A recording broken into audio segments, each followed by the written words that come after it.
Hello, everybody. Welcome back to the Boss Rush Podcast, a great place to play games and be better. I'm one of your hosts, Corey Derrigan. Alongside me, as always, is the mad pharmacist herself, Stephanie Klimov. I found Smushi's cousin, and he's home. Hello, Wow. guys. I'm super Hello. excited I for see tonight. what you did there. Hey! Hey, also joining us is PK Power, Pat Klein. What's up, everyone? I made it to the podcast. You did. Record Pat, time. I have an issue, and I need you to talk me out of this issue. Stephanie Uh-oh. already knows. Ugh. But we'll talk about it when we get to what we've been playing. It's But we have heresy. a very special guest tonight, the developer of Smushi Come Home, Hello. Noah Alone, aka SomeHumbleOnion. Woo! That is me. Thank you for having me, guys. This is awesome. Very excited to have you. Stephanie and Pat will not stop talking about your game, so it is very fitting that you're here. I'm always very interested to hear about development and developers and their journeys, and especially a smaller game like this, right? Because it's seems to be gaining some traction. When we put out the call that you were going to be on the show today, it got a lot of likes and retweets and very, very popular in the Discord. So yeah, that's awesome. I'm happy to hear that. Yeah, very happy to have you. Why don't you tell us a little bit about yourself and, kind of the elevator pitch of the game, and then we can kind of go from there. I'm sure Stephanie and Pat and I all have many questions, as well as our audience. So Yeah, totally. So my name's Noah, but yeah, like you mentioned, most people know me by my developer name, SomeHumbleOnion. And yeah, I created Smushi Come Home. I worked on it for about 2 years. It's been published by Moon Eye Studios, awesome publisher, small team out in Germany. Very They cool published people. very cool people, just a very passionate team of developers who transform themselves into publishers. And they created the game Lost Ember, which you may know, and they published Haven Park. They're also publishing Farewell North, all just awesome games. And yes, also got to give credit where credit's due. Smushi Come Home also had a composer, Phil Positive, amazing musician. If you go and play the game, I'm telling you, you're gonna get lost in the soundtrack. It is a perfect soundtrack for that game. It Thank fits you. the environment. Thank you so much. He did an amazing job. And yeah, Smushi Come Home. It's really just a chill little game. It's a you play as a lost little mushroom in the forest. There's no combat. There's no fall damage. There's no losing to the game. It has elements of popular open world games like Zelda, Breath of the Wild, stuff like that. You've got a glider. You can climb around. You can explore areas at your own pace. Chat with like quirky characters. The writing is very heavily inspired by Adventure Time. I love that whole goofy vibe. So it's kind of got like a goofy, lighthearted aesthetic to the game with also some real world messages that I try to put in there, and also educational. It's a little educational game as well. You can learn about real life mushrooms in the game. You playing as a little sentient mushroom. Why not learn about your kind as well? Yeah, it's just a short, fun little adventure game. A lot of people are comparing it to like a short hike and little gator game mixed with Zelda and Pikmin.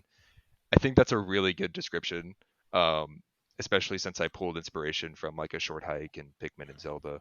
But that's really kind of it. It's not a huge game. It's just a small, casual little game to kind of chill out and vibe with, and hopefully, if you're having a bad day, it helps lift your spirits up. I really like I'm watching it right now because like I know about the game because of Stephanie. And Stephanie, you said you saw this at PAX, right? We met him at Yeah. PAX, and I got Pat and I played the demo.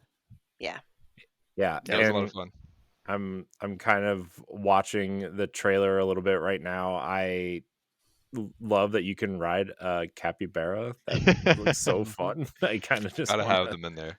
That I'm actually a was a huge pretty fun capybara part. nerd. Yeah, so it's funny because my daughter is a huge fan of Encanto, and there's like a very sarcastic capybara in there where like it just doesn't care about anything that's going on. It's very funny. That's awesome. So yeah, this is I really like the look of this game. I need to grab my Switch so I can, Yeah, thank you. Yeah, um I download on my Mhm. Switch. Pat, did you play it on the Switch or do you play it on I played it Steam? on the Switch. Yeah. Yeah. Oh, it thank you guys. I really appreciate it. it's what, only on Switch and Steam right now? Yeah, Switch and Steam right now. We've got like a 20% sale on it. It's gonna be on sale for quite a long time on Steam. Actually, we got kind of like a special approval from them to be in the summer sale. Like we're like kind of Oh, nice. transitioning into it. Oh wow, Um, nice. so they've given us a good discount time there, and then we're on sale on Switch till like June 26th, I think, or something. Okay. And yeah, you've been promoted on some various things in the last few weeks. What stuck out to me was the wholesome games. Hmm. And Corey will make fun of me later because I get like extra gushy when they're like special guests of mine. Hmm. Like, Hmm. um, I just like what your intro, like you're swiveling in on your chair and you're like, oh, hello. And the reason why I point that out, and it's not like me criticizing other developers when they're on, but like a lot of them, like they're not used to presenting themselves either on camera knowing that like hundreds or thousands of people are going to see it, which I would be like a deer in headlights myself, but you just seem so natural and smooth. You're like, hey, I didn't see you there, I'm working on this, I've done this game. So like I just felt like that just chill vibe that you gave off talking about your chill game is just very, I don't know what you want to call it, but just it's refreshing and Yeah. stuck out. I can't talk. I'm too excited. Yep. Which leads us to our very first question: how many takes did that take? Uh, oh man, it took like several takes because I had my girlfriend filming it, and Hmm. she would try to film it, and she would just start bursting out laughing when I would start talking because she's just never done anything like we've never done anything like this before, and I was trying to be kind of serious, but I was also being kind of goofy, and so she was laughing at both Aw. the goofiness and me pretending to be serious, and like it took a lot of takes. Um, but Sounds yeah, like no, it was she's it a was really super fun. supporter and like helping you out with that. That's awesome. Yeah, absolutely. Oh, she was my biggest support in making this game. I mean, making game is tough. It Mhm. is a really tough thing, and there were plenty of days where I really wanted to just kind of just give up. Tons of, especially because I had very little experience in game development. I kind of just jumped into it 2.5 years ago, and just started working on Smushi 6 months after that. So there were definitely times where it was tough, and she was the one that was always there who was believing in me when I wasn't believing in myself. So Aw. I owe a lot Hmm. to my girlfriend, and she's definitely been my biggest support. But yeah, filming that little part was really fun. We had a good time with it, and I'm really glad to hear that it like stuck out. That's really cool to hear. It's kind of what I was trying to do. I know a lot of developers they do it in a different way. But for Day of the Devs, I don't know if you guys have seen any of the Mhm. recent Day of the Dev showcases, but the developers always present themselves in like really unique ways on there. Yeah. They really have fun with it. So I kind of got inspired by it, and I was like, my game is goofy and chill. Let me have like a goofy and chill intro for the wholesome direct, and maybe people will find that kind of funny. And I'm glad to hear it like it like Yeah. resonated. That's what Hmm. I was going for. Yeah, I this game looks super fun. I'm kind of upset Corey, that I the didn't game play it is before you came on. amazing. You should try it out I'm going to. I'm going to, as soon as I ask the next question that there's probably a long answer to, I'm gonna go grab my Switch and get it. and download it. Yeah.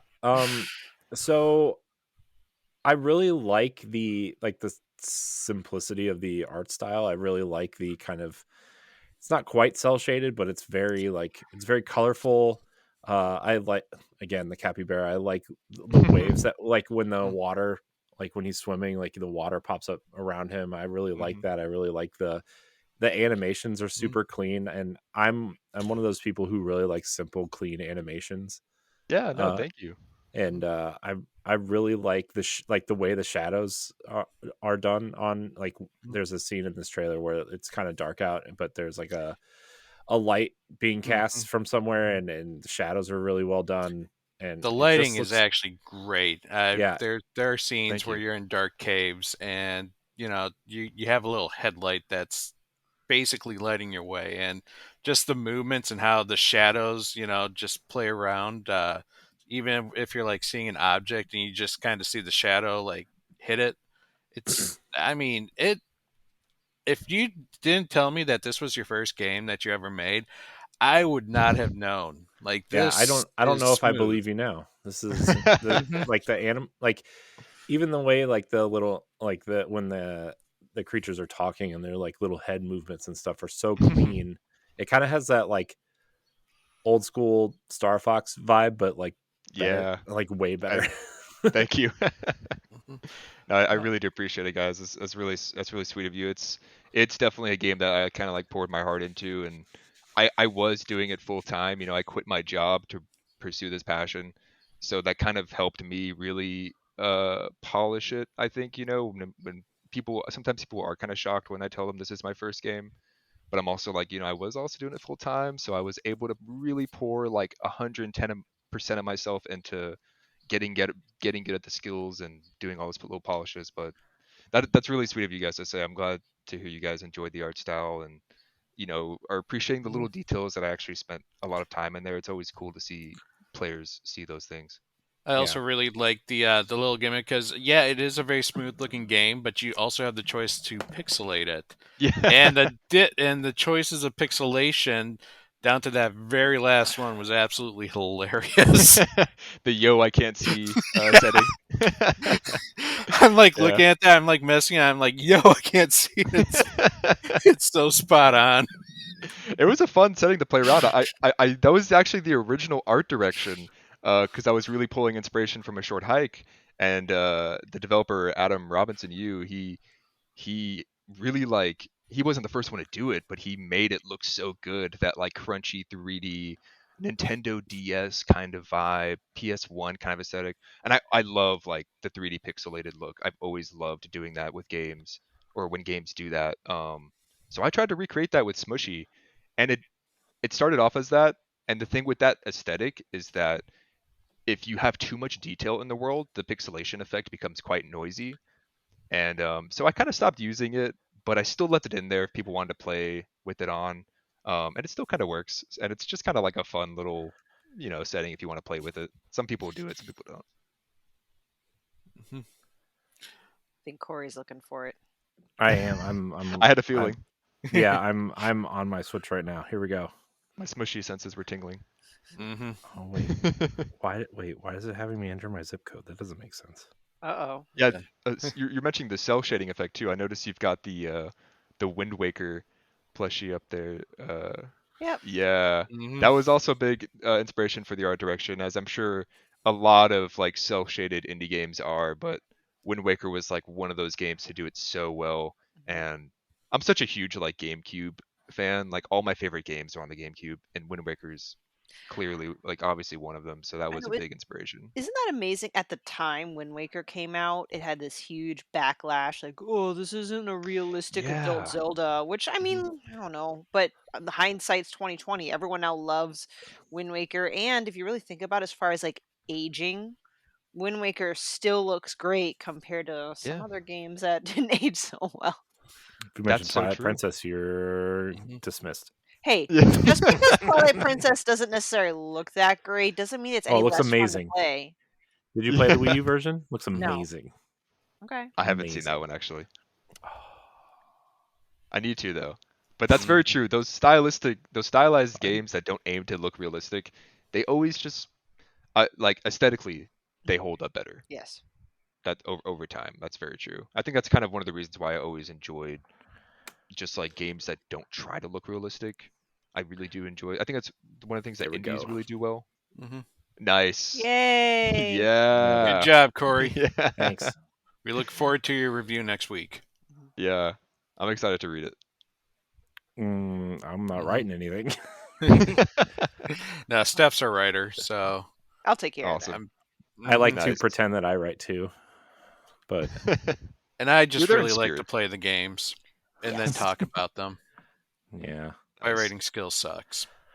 Hey, mine Uh, too.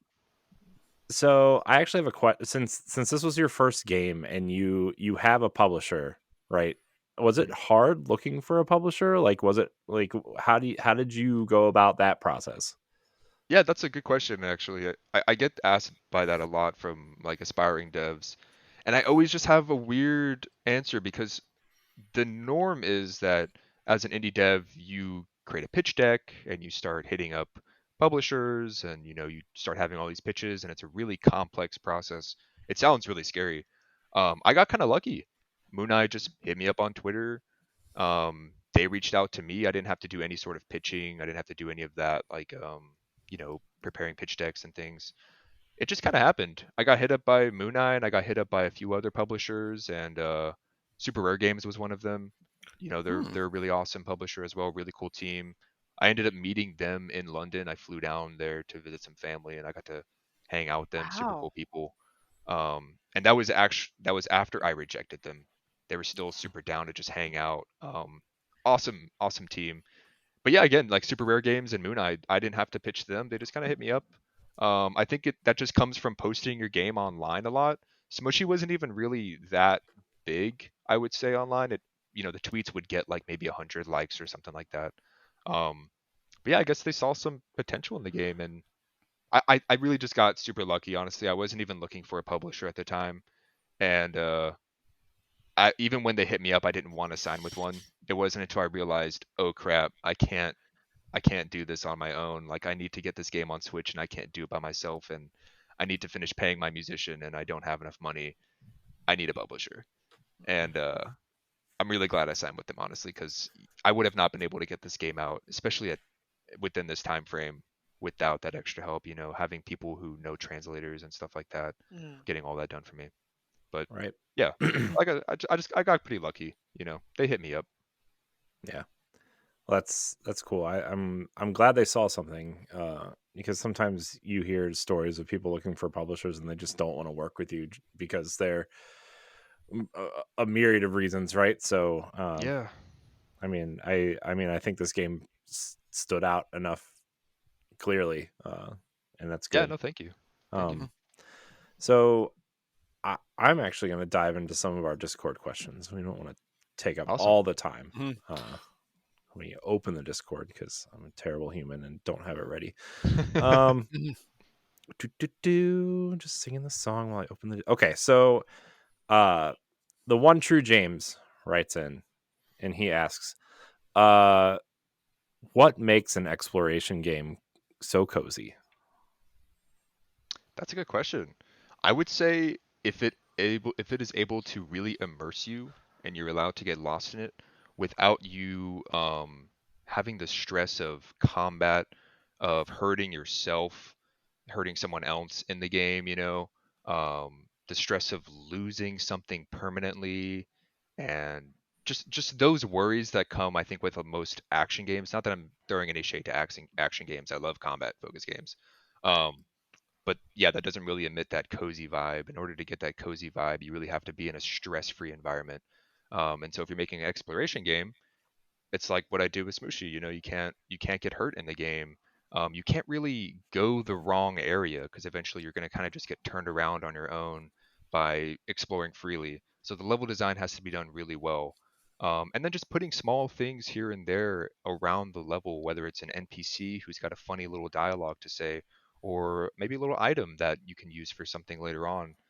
Just fun little things like that again don't exude any stress. They just bring out more wonder in your head and make you make you question things about the environment, but in like a fun way.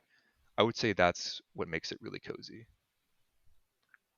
So yeah, the I really appreciate an exploration game. Like Zelda's kind of in the zeitgeist right now, and I get so distracted because I want to go explore, but sometimes there's just stuff in the way, like enemies that I don't want to deal with, and Hmm. sometimes I wish I could just like turn it off and or like turn it way down.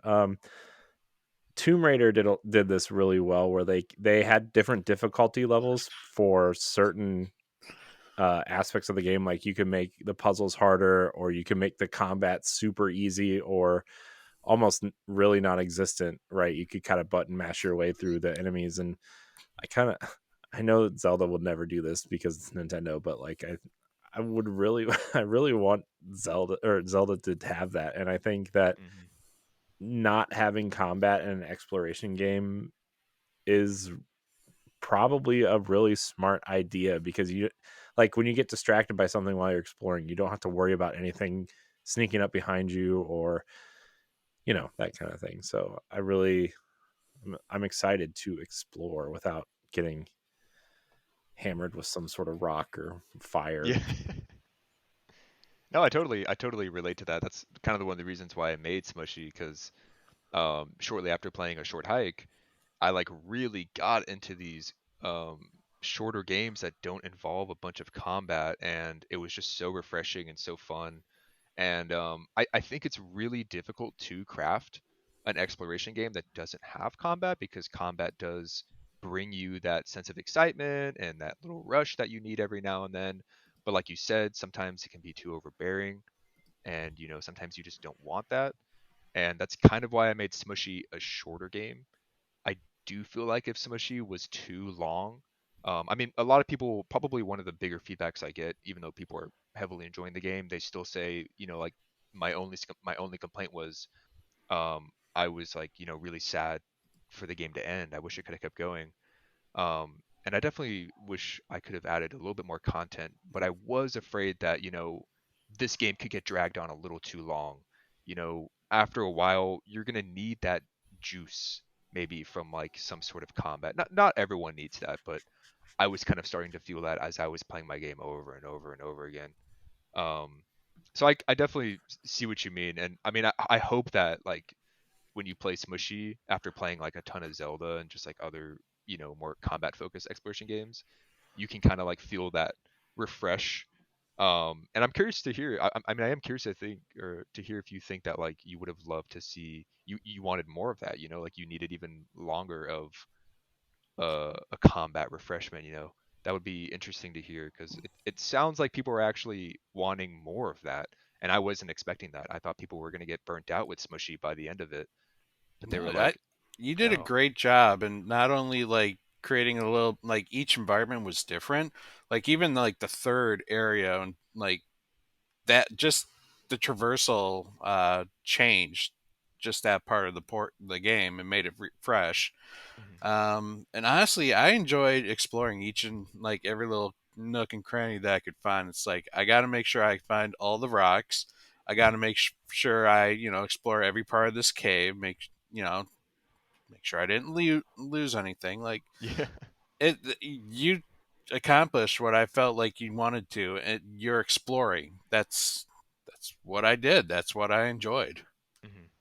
No, thank you. I'm glad to Mhm. hear that. It's always nice to hear that, because it's one of those things where, as since it's kind of just me working on the game, and I know where everything is, and I'm constantly making it, I'm constantly playing it, I really did lose that sense of exploration in my own game.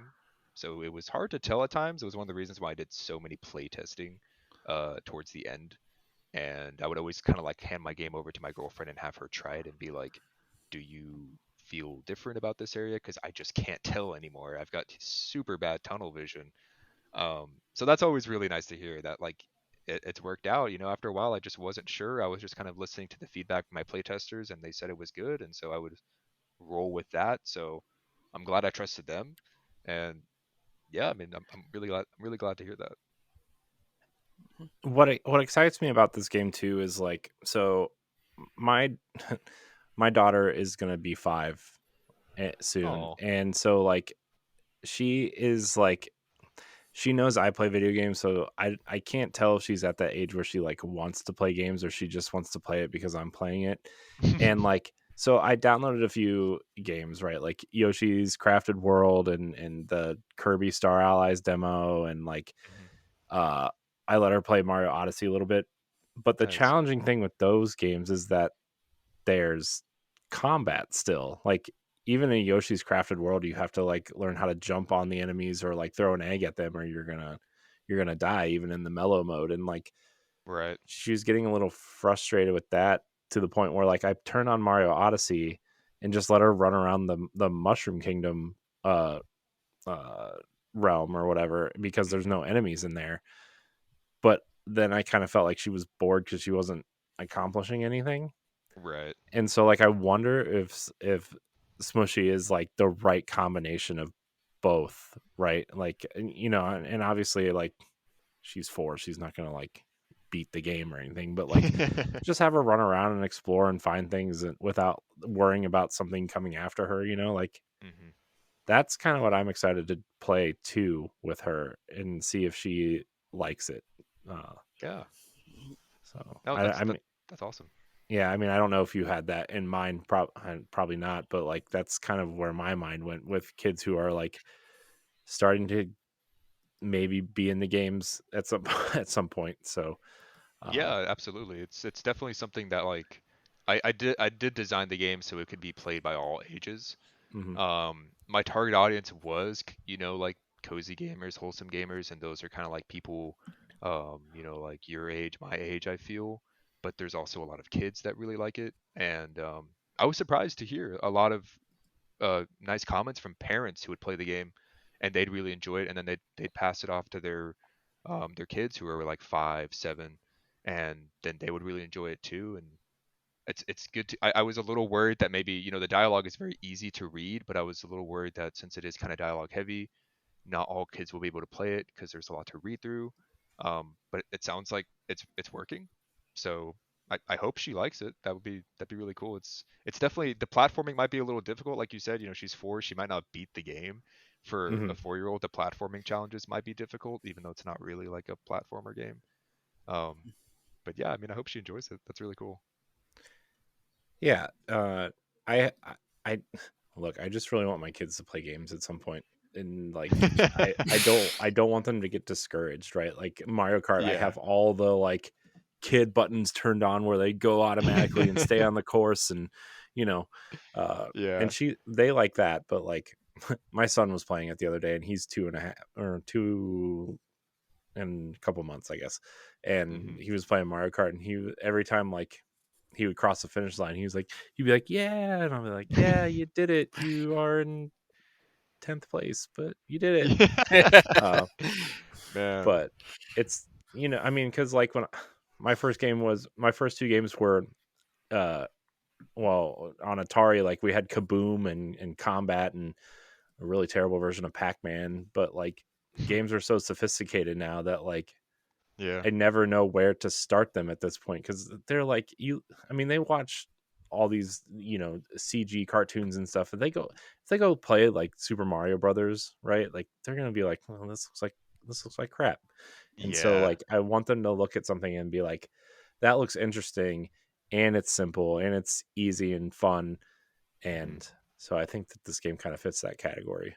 Well, let me Yeah, that's break it cool. to you, Corey. No matter how much you want to set your kids on the right path, like show them old school Mario 3 or something, they're just going Mhm. to end up playing Minecraft like my child and Oh disappointing me. no. So we're gonna What get to happened, that. Steph? What We're gonna happened? we're gonna get to that when we talk about the Nintendo Direct. But there's a Princess Peach game coming out, and my Yeah. daughter Yes. loves Princess Peach, and What- so I wonder if it's going to be anything like the DS one that came out like several years back, The where one she with had her the emotions. emotions. Yeah. Oh, I forgot about that one. I thought this was her first game that they Nope. just dropped. Mario and Luigi were captured once before. Honestly, it looks promising. I think it looks like a pretty cool game. yeah. All right. So our next question is what is your favorite thing in Smushi Come Home that excites you so much you want everyone to know about it? Ooh. Uh, probably the mycology journal feature. Mhm. It's optional, it's totally optional. I've made it so you really can't miss it though. Like you get it pretty early in the game. Um, and it's not something that everyone is necessarily using, from what I've seen. And I totally saw that coming. I noticed it in the demo. But when people do get excited about it, I get super excited about it. I'm no mycologist, but like mushrooms are just so cool. Um, and I just love that little feature so much. I put a lot of time into it. I did a lot of research, and uh, I don't know. I if you've ever played Pikmin 2, you'll know the Piclopedia, which was kind of like that um, area that you could explore before, like when you were kind of in the overworld space, and it would let you look at different creatures and stuff like that you've found in the game, and you can feed them and you can read facts about them. And as a kid, even though that stuff was all fictional, I would spend hours in the Piclopedia, just like messing around with the little 3D viewer and like reading facts and stuff. So that is the mycology journal is kind of like Smushy's Piclopedia to me. Mhm. So Nice. I was like really passionate about that, and also just being able to like put some learning into the game because mushrooms are just so cool. Like there's so much potential to them, I feel. Not that I'm trying to be like some crazy mushroom dude here, but I like they're awesome. Like we should really be learning more about them. And I do think that's a feature that not a lot of people really talk about. Because again, it's optional and there's like a lot of text in it. Not everyone is like gonna be sitting there and reading through like information text when they're playing a game. I totally get that. But it's But yeah. cool because it's actually written by Smushi, so you're actually getting a bit of Smushi's personality in these texts. Yeah. And some of his thoughts on some of these mushrooms are kind of they get a little disturbing at times, but Yeah. you Yeah, when they know, start talking about the edibility of mushrooms, Smushy gets a little scared. Ooh. he's like, I'm thinking, wait a minute, why am I thinking this? Oh my gosh. Yeah, that's exactly one of them. Yeah, I had a lot of Yeah. fun with the writing on that. It was cool to do the little smushy notes and like even hmm people. I watch streamers. They'll check out the mycology journal entries and they'll skip the mushroom fact portion, but they'll still read the smushy notes and like that's still fun to see. It was a fun little part to write. hmm Oh. That's so fun. Pikmin 2, top tier Top GameCube game. tier. Everybody, hmm you can now play it on Switch. Yes, go try it out. So, uh, our next question. Uh, what are what are s- what are some of your favorite games? Um, that's literally uh, the question. well, Whoops. little. I think this might answer your question Yeah. here. Aw. Favorite Pikmin, first of all, red Pikmin. That's Hmm. actually where the smushy nose comes from because I love the little nosy that the red Pikmins Aw. have. So that's why I gave Smushy a little red Pikmin nose. I love it. Um and so yeah, Pikmin obviously I'm the biggest Pikmin fan. Like Pikmin 1 and 2 are my favorite games of all time. Um but I won't get into that because obviously we've talked about it a bunch already. I mean, we Terraria. can talk about hmm Pikmin the rest of the show if you really want to. I mean, don't get me started, man. Like I said, Pikmin is like I started playing it as a kid, and it was like the first game that I really just would sit down and just go in. I don't know, Pikmin 1 and 2 just have such a special place in my heart, and I can replay them forever. Um, but I'm also like probably right below Pikmin 1 and 2 would be Terraria. I'm a huge Terraria fan as well. Love sandboxy games. I didn't play much Minecraft, but I did grow up playing a lot of Terraria with like my older brother. We would play online and we would play through every single update that they would drop. They'd do like 1.0, we'd play through that. Then 1.1, we'd restart a world, play through that. I've got like hundreds of hours on that game. And then a Nice. short hike. Honestly, that's a top tier game for me as well. If you haven't played a short hike, I highly recommend it. It's like, oh, it's such a good game, such a breath of fresh air, and it really, really influenced a huge amount of indie games. It really made waves in like the cozy game genre. Ugh, Hmm. I'm so lazy, but you said a short hike and you mentioned super rare not too long ago, but I have Oh my god! the super, Whoa. Hey, yeah, super rare I games I with don't, short hike. I don't have. I'm jealous. I don't have the collector's edition. That is really cool. I couldn't help myself, even though I really blew my budget at buying all these collector editions, but good choice. That is hmm so cool. That is so awesome. Does that one have the map? I believe it Right? does. Yeah, Oh, pretty I'm sure it does. jealous. It's still wrapped. I have like I have the game digitally so I could play it, but then I have that Right, wrapped. I don't know. right. that's That's usually awesome. that's usually what happens with some of the indie games, especially the Switch physical copies. Like I'll get Mhm. it digitally and wait for the physical copy and just leave it sealed because that's what you're supposed to do. Even though I just want to open them all, but I've got to open mine up. I'm hmm just like I tear into it. I gotta start reading all the manuals and Mm, stuff, and like looking at all the little drawings and things. And yeah. I'm definitely hoping to collect some more indie physicals. That's like the only one I have, honestly. mhm. I Can really I need one. interject with the question here? Yeah. No, No. Please. It's Fine. related. it's related. Smushi Come Home Physical Edition. When are we going to see Oh this? man, that's another question I've been getting a lot in like my social media comments. Um, like I said, I already have been talking to Super Rare Games. We're cool. We might be in the talk of one potential physical already. It's a little Question too mark? soon. Question mark? It's Question mark? it's it's a little too soon. They need to see how many copies the game sells and stuff like that, and then figure out things like but we're already kind of talking. I've already reached out to um like Ryan and stuff like You that, can and tell them Mhm. already that if the Super Rare ever makes a something like this for your game, I will buy it as soon as Oh pre-orders man, go live. So, we've got Mm. one sale one locked sale, in. That's guaranteed. it right there. That would be really cool to get a physical with them, with them being the ones that also did the physical for Adam, because I'm just such a big fan of him, and he's such a cool dude too, honestly. If I could ever collaborate with him, maybe even with like a physical or something. I don't know if I'm like dreaming too hard, but he's just like, oh man, he's such a big inspiration. He actually played the demo of Smushy too, and he gave me like some really cool feedback, and he was very nice. I didn't think he was gonna reach back out to me. Um, oh, such a cool dude. He's like Oh, exactly who you would think when you play that game. Just like a genuinely kind developer. nice. That's awesome. I had to nerd out there on him. I'm sorry. No, if nerd out. Love it. Still saying Shane asks, what is your favorite and least favorite thing about game development? Ooh. Oh man, there's so many of both sides. uh, I would say my favorite thing for sure is just being able to make the game. Like that's just so awesome to actually do the art, the writing, the programming, all of it. And then see it come to life. Like that is for sure my favorite part. Being able to make something and then play it. And I feel like I never got that when I was doing programming in college. I was coding and I wasn't seeing what I was coding. So with games, it was like I could put my art into this sort of medium and then experience it and see other people experience it. So that's definitely the best part. Is just like finishing it, playing it, really experiencing your own creations in that medium is the coolest thing. But least favorite, uh,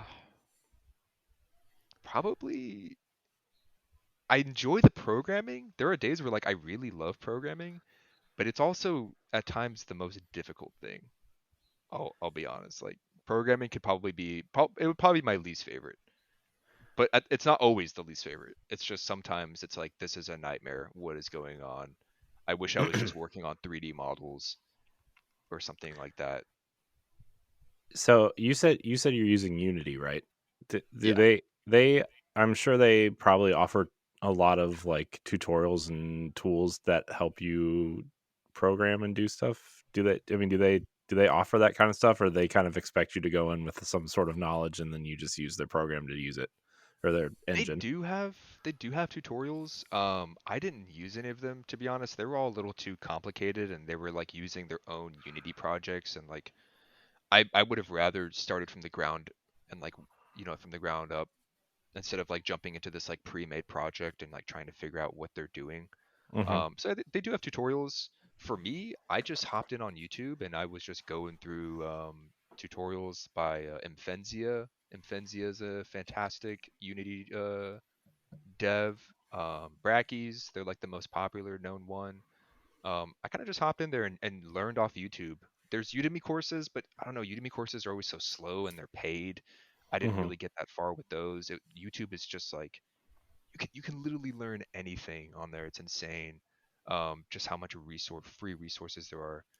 So yeah, any aspiring indie devs out there listening to this, I would say don't even bother really with the Unity tutorials. Just start browsing on YouTube and just find like a series that's got 10 videos and it's like making this game from scratch and just go through that. That's kind of what I did. My son is so lucky because, I mean, granted he's 7, but he says that he wants to make a video game that's part Nice. Minecraft, part Mario, part Zelda. I guess that's a combination. And he's like, I don't know if I'll ever be able to do it. I'm like, dude, these days you could just hop on YouTube and learn. But let's get you Yeah. through school Mhm. first, or at least like a couple grades. Let's teach you That's a good idea. cursive, and then we'll go into programming. Yeah. No, but like that's so true. Like literally kids that age could even start learning how to make games now. It's like so accessible Mhm. to everyone with all these like insanely powerful game engines. Like Unreal Hmm. is just anyone can hop in there and start making games in there. I mean, that's just kind of absurd when you think about how, not absurd, but just mind blowing of how accessible this stuff is. So yeah. Is there a reason why you chose Unity over Unreal, or like why Unity spoke to you? For one, the programming language, Unity uses C sharp. Um, Unreal uses this visual scripting tool, which I didn't really like the whole visual scripting thing. And if you wanted to break down that, you had to do C++, Hmm. which is a nightmare. I hated coding in C++ in college. C sharp was just much easier for me. And then a lot of indie games that I've played were made in Unity. So that was just kind of like, well, I don't know. I mean, the games that I enjoy are in Unity, and so maybe I should just stick with that. And Unity is also just used more, so I felt like if I ran into issues, there would be more answers online. That ended up not really being the case actually, but it it definitely helped. I was actually using a Godot before I started using Unity. I learned game development for like 6 months in Godot, which is a free, very awesome engine. Um, but it just wasn't very good with 3D yet. So I was like, okay, I need a 3D game engine because I know I want to make a 3D game. It's gonna be Unity or Unreal, and yeah, Unity just seemed like the choice because of that programming language and just because the community was bigger. And yeah, Unreal is cool though. I might play around with that someday. Yeah, I mean Unreal, like as accessible as it is, it seems like it's requires some sort of like, I don't know. I feel like you got to be well versed in game development before you kind of start messing around with Unreal. Or It feels like that too, and I can't say that. You know, I have no experience, and I know a lot of developers out there who have very little experience and they just hop into Unreal. But it does feel like that, right? You know, it seems like this really more complicated engine, and I don't know if that's true, to be honest. yeah, It could be easy.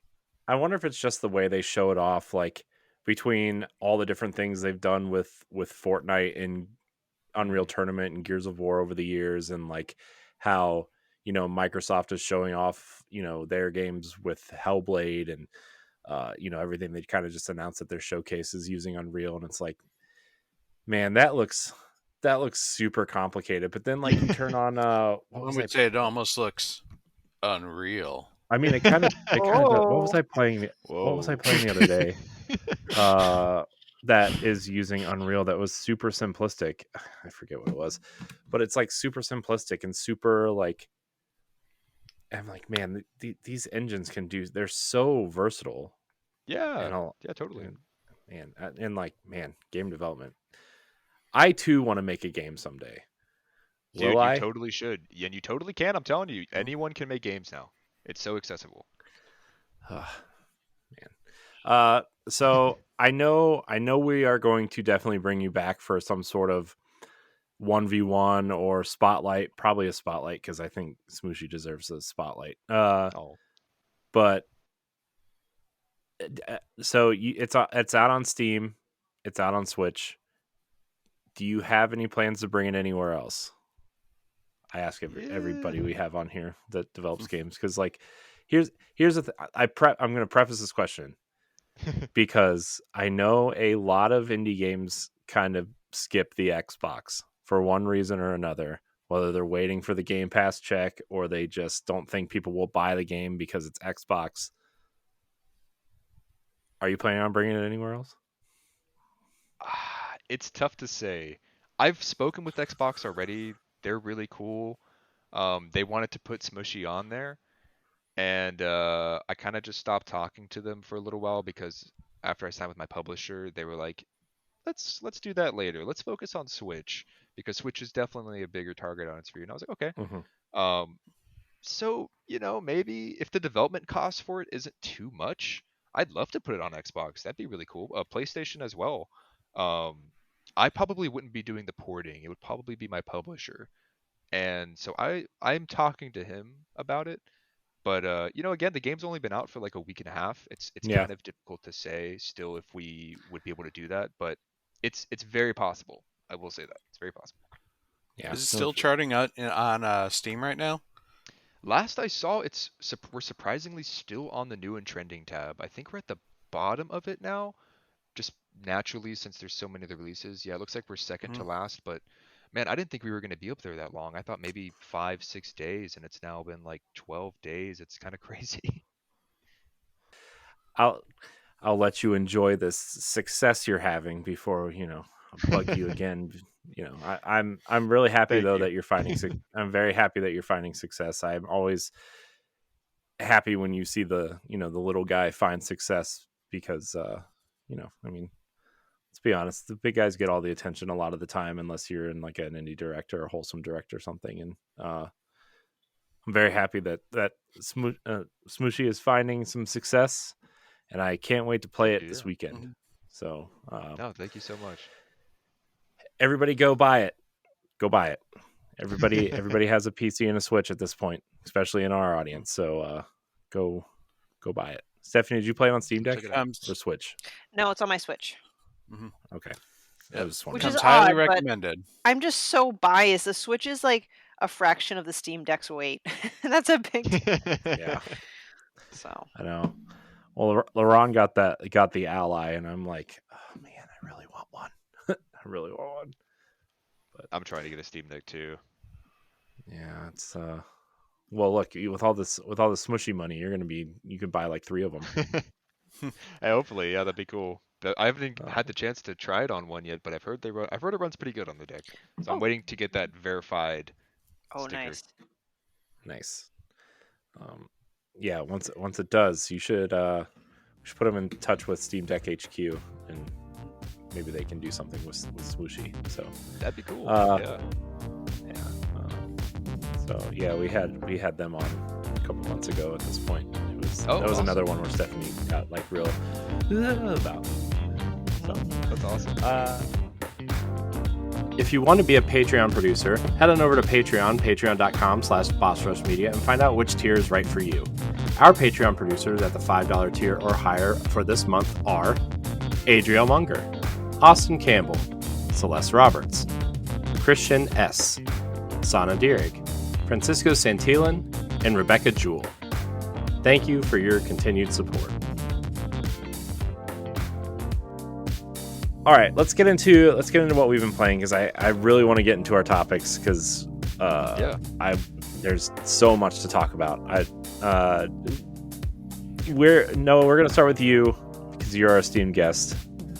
Sure, yeah. Do you have time to play games other than Smushy? I'm sure you've been playing that for so long that you're like dying to play other games at some point. Oh, you have no idea, man. I've had so many games on my library that I've purchased. And surprisingly, like this week now that I was doing so many hot fixes on the week of release, and now I'm kind of able to actually chill out a little bit more. So I've been picking up some games. I've definitely been, like I said, I've been playing some demos, but not getting into demos. I'm finally going to start playing Hades. Very excited Yeah. for that. I'm Mm. a All right. big roguelite fan. Enter the Gungeon is like top tier for me. Super excited to start playing Hades. I'm getting ready to start continuing my Omori gameplay. That's going to be a fun one. Really big fan of that game. I got sucked into it as soon as I started, and I couldn't stop playing. It's super twisted. It's super dark. Um, but Oh, man, it's okay. so I'm like, wait a minute. What? Yes, yes. I played that one. Yeah, oh it yeah, hits heavy themes. yeah, it really does. It's fantastic though. It's such Hmm. a good game. Um, so I'm ready to start playing that, and then I'm still kind of going through. I'm sure as everyone is, I'm still going through some Vampire Survivors. I got the new DLC, so I got 100% that next.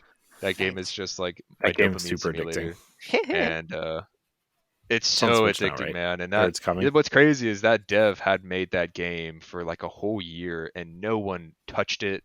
No one knew about it, and he just was still passionate about the game. He was still making updates for it, and one YouTuber picked it up and it just blew up, which you just don't usually see games get spikes like that after release.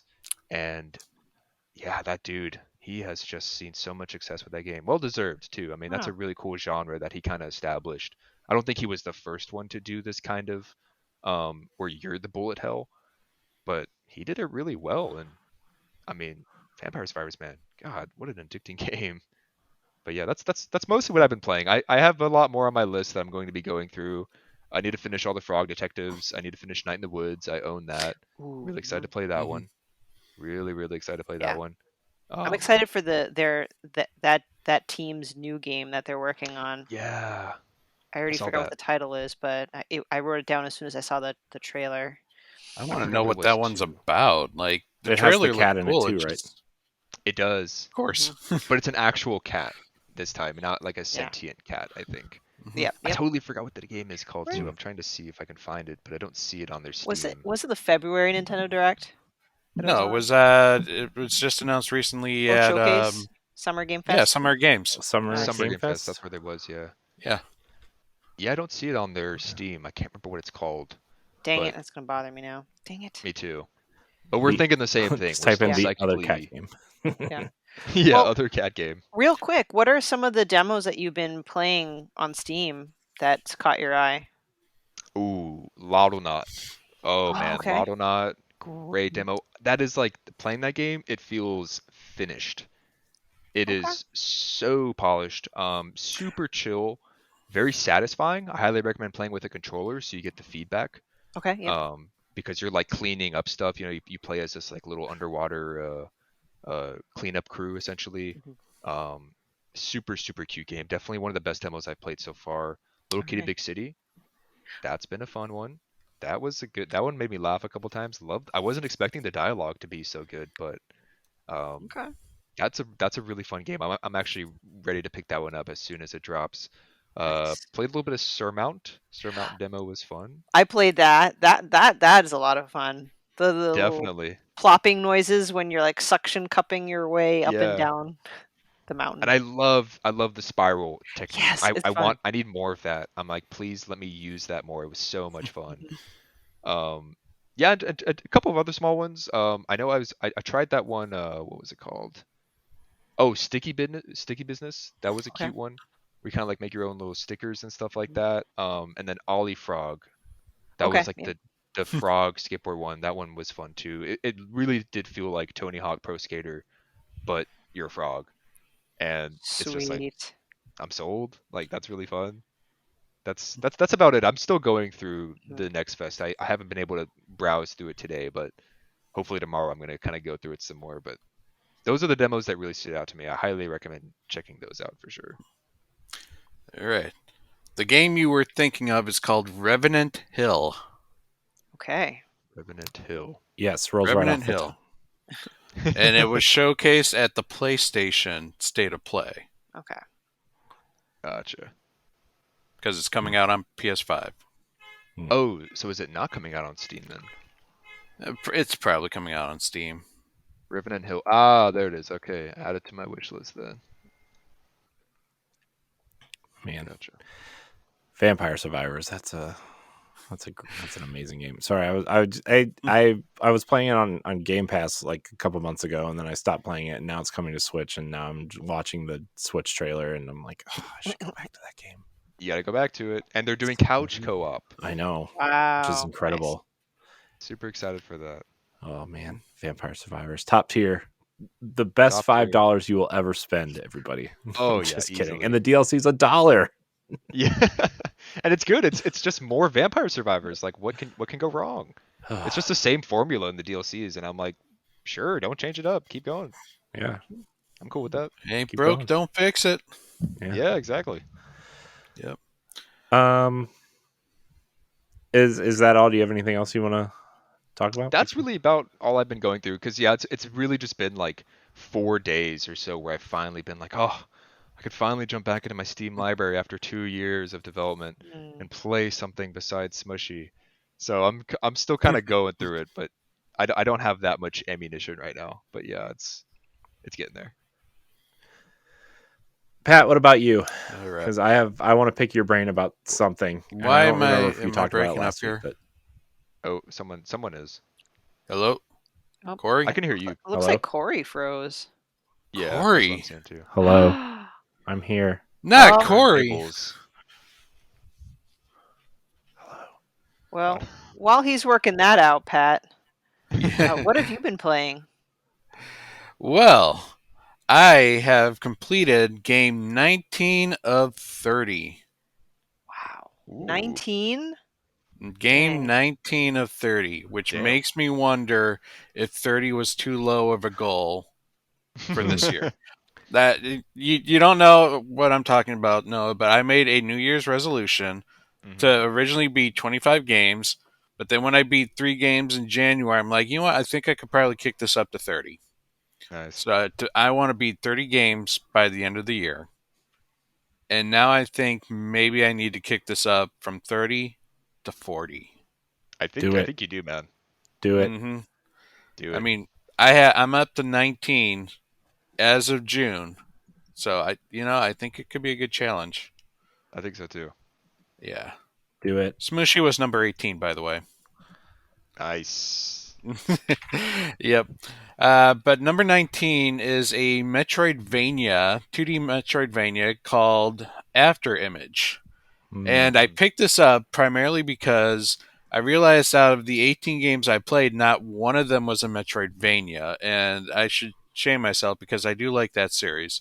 So I looked up like decently rated Metroidvanias at the time, and After Image was getting some pretty good reviews, and I liked the art style because it reminds me a lot of Ori and the Blind Forest.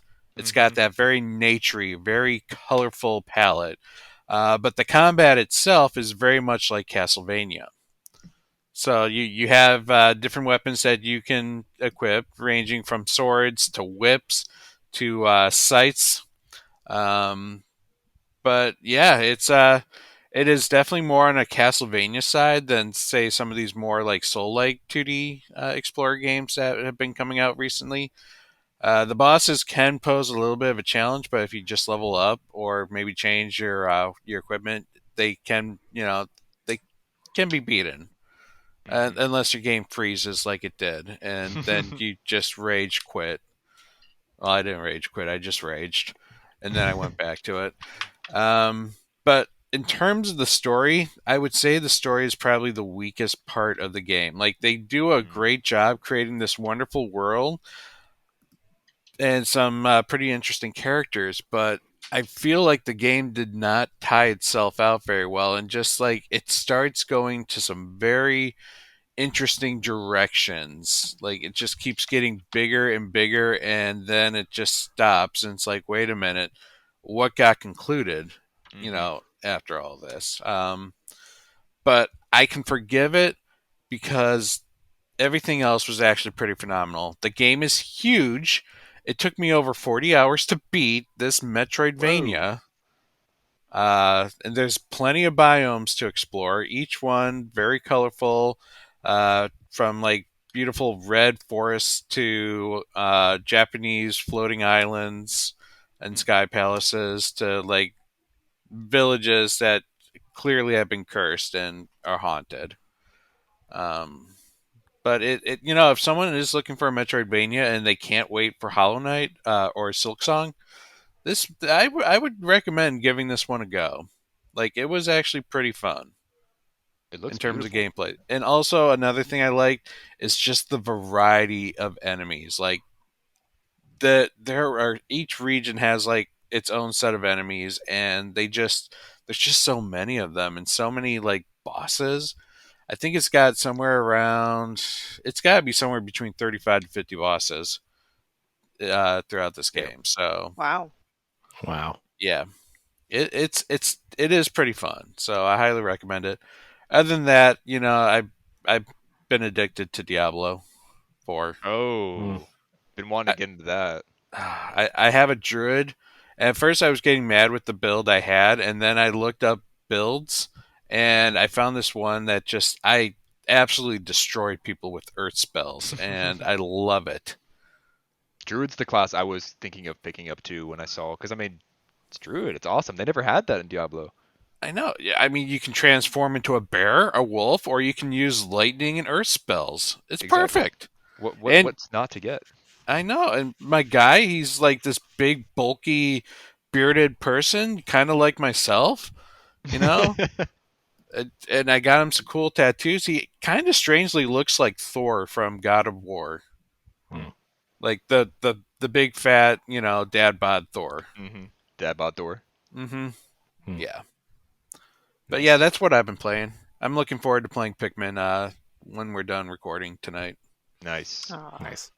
Mm-hmm. Game's awesome. You're gonna have a good Yep. time. Yeah, man. And especially playing the first one, because the first one's actually like, to me personally, that's the most difficult one. Because you got a Really, time limit. You got 30 Yeah. days, in-game days to beat the game, otherwise you die. Yeah. I know Oof. the juice thing in the third one was a little intimidating, but then once you realize that fruit is very easy to find, Hmm. Yeah, it it, becomes it quite easy. You can just gather like 12 days worth of fruit if you need to real quickly. hmm Yeah. Stephanie, what are you playing? Yeah, I'll try to keep this quick. Some demos from the wholesome games. Of all of them, my favorite's Venba.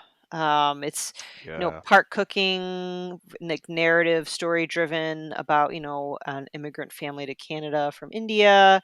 Um, just I love the art style. I love the premise, the relaxing cooking aspect, and also just on a personal level, like as the I think second generation Chinese American, I kind of feel that pull too about how family recipes and the fact that that could die out if you don't, kind of try and practice.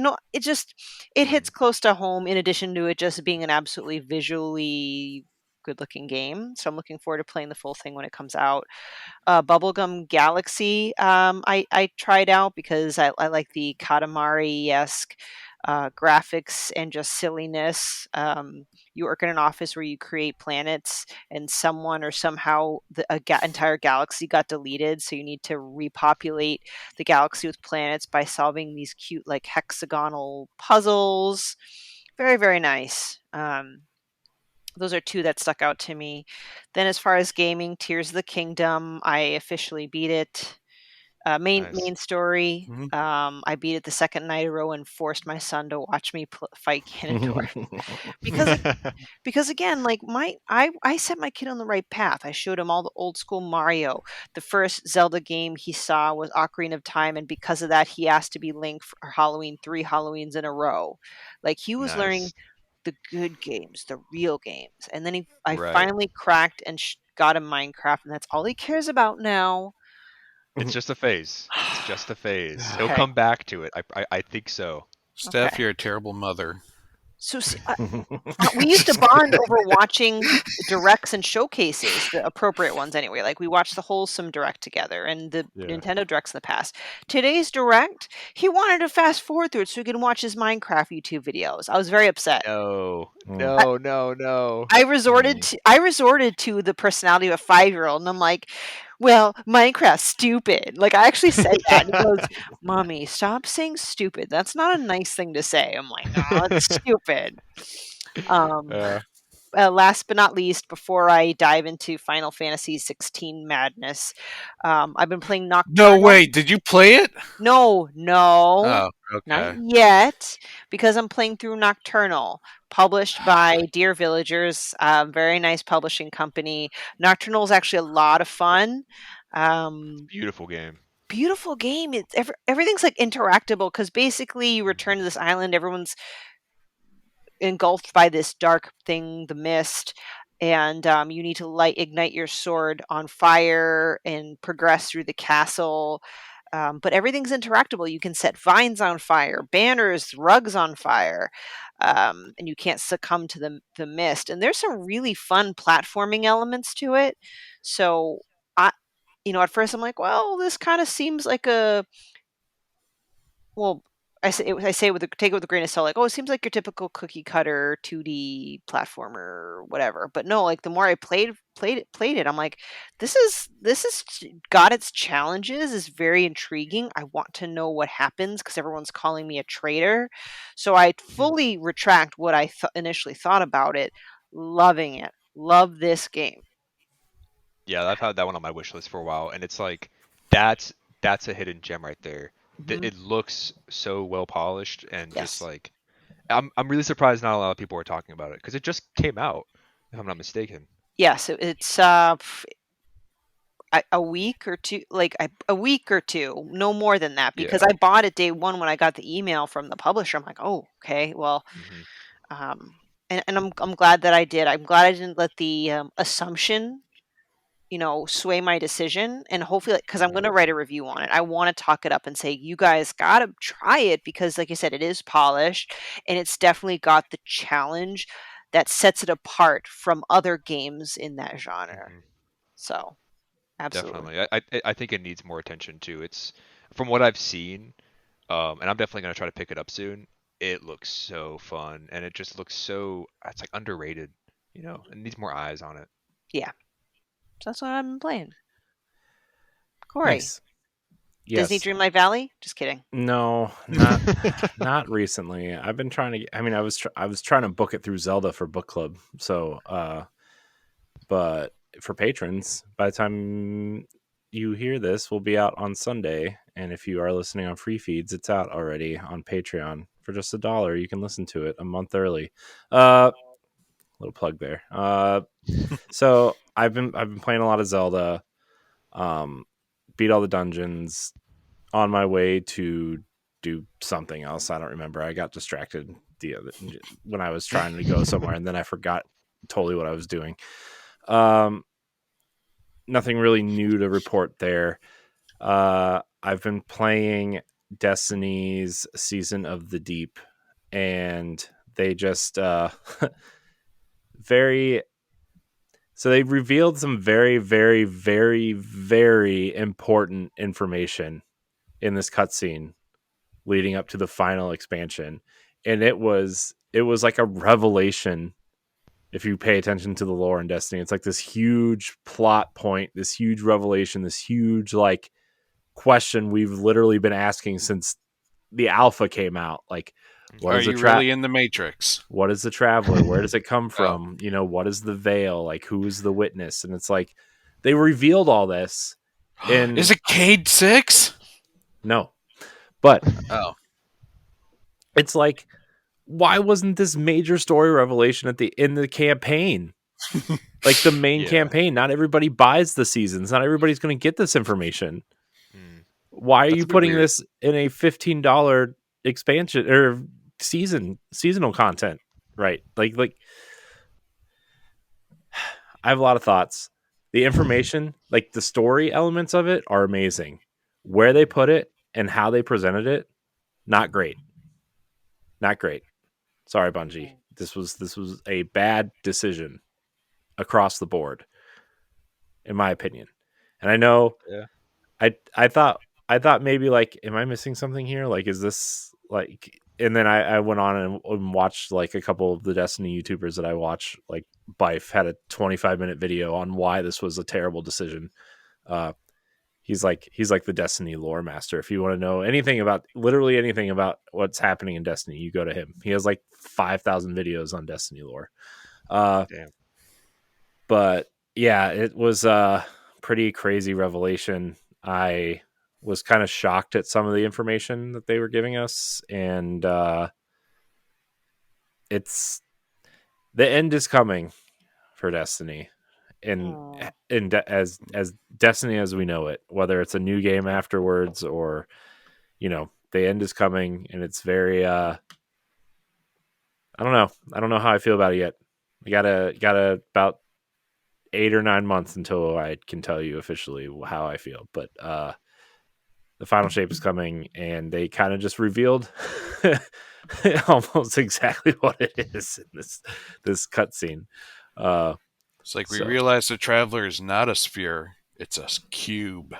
um, Sorry. well, right, The right final now, shape, get it? I'm sorry. well, I'm it's on a roll. I don't want to spoil it. Well, all right. Well, nobody No, nobody that listens to this plays Destiny, so I guess I'll spoil it here. Like, so the Traveler, right, in Destiny is like the big orb that floats above the earth and gives all the players their superpowers, right? Well, there's the other thing in it. It's provides the light. Well, there's this other thing that we've kind of been exploring in this expansion called the Veil, and we've known about the Veil for a couple years, but we never seen it. We didn't really know what it does, and that's the power for the darkness. Now, the big reveal last year during the Witch Queen was the Witness is coming, and he is this kind of all powerful being, and he's chasing the Traveler for some reason, and he's searching for the Veil for some reason. Well, this cutscene revealed why he's searching for the Traveler and why he's searching for the Veil. When you have the Veil and the Traveler together, he can rewrite reality and rewrite history the way he sees fit. And we learned that the Traveler, like his people, like the witness's race, whatever it is, we don't know. We're kind of calling them the predecessors right now. Seem to be the first receivers of the light from the Traveler, to the point where like the Traveler was buried in their planet, and as it rose out of their planet, it was providing them, not only good fortune and prosperity and the light and everything. And then they also found the Veil, which is like they thought the Veil would give their long lives meaning. And so the Traveler, my theory is that the Traveler is not running from the Witness, it's running from the Veil, because when you have them together, you will be able to rewrite reality. So there's a lot going on right now. And I was like, but Yeah, I mean that's intense, man. Yeah, That's pretty the end cool. of the lore right there. yeah. So, and we still don't know why Elsie break and time travel. Hopefully that gets answered soon. We don't know. It's fine. But that's what I've been playing. We want to get to the Nintendo Direct. Man. Oh boy. So the Nintendo Direct today was, I would say it was a pretty good Direct. It had a lot of things in there for me. I know people were like asking for Zelda HD ports already. I'm like, dude, we just got Oh Zelda my like 2 God. Yeah. months ago. Relax. Yeah. Everyone's that. It's always that. Every time there's a direct. I know. Look, as much This as I could be want Wind Waker and Twilight Princess. as much as I want Wind Waker and Twilight Princess on Switch, and I think we're going to get them next year. I really do now. Like I think based so too. based on Metroid and Pikmin and Mario Sunshine a couple years ago. Like Mm-hmm. they're moving the GameCube and Wii ports in, right? Yeah. And so those games are Yeah, coming. they're Also, gonna come, but they'll come in time. I mean, look, I like I'm obsessed with Zelda, but I'm like, I'm okay. Tears of the Kingdom will tide me over for a time. It's Yeah. okay. Exactly. yeah. And so but there was a lot of great things in here, a lot of cool remakes, ports, new games. So I just kind of want to go over maybe like 4 or 5 things you guys were excited for. Maybe we'll go a little bit round robin. Mm. So I'm going to go first because I went last time. So the thing I'm most excited about, honestly, is Super Mario Brothers Wonder, the 2D Mario game. That looks good.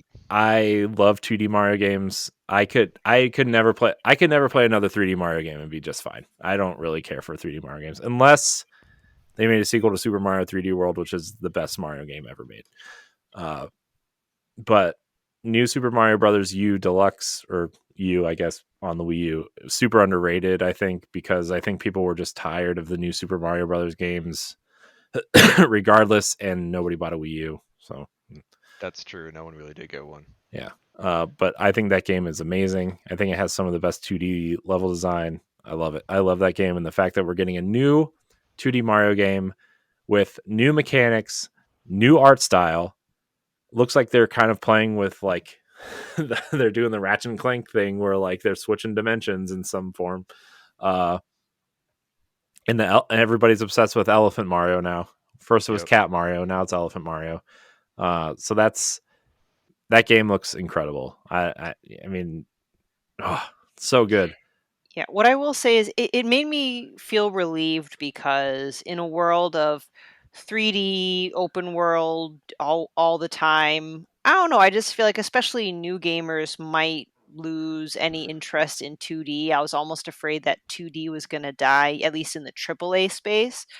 But this is just like, oh, that's great because I would love to see another 2D Donkey Kong, a 2D Zelda, like a different kind of 2D, but like a 2D Zelda. Like there's a lot of wonderful things that can be done in a 2D game.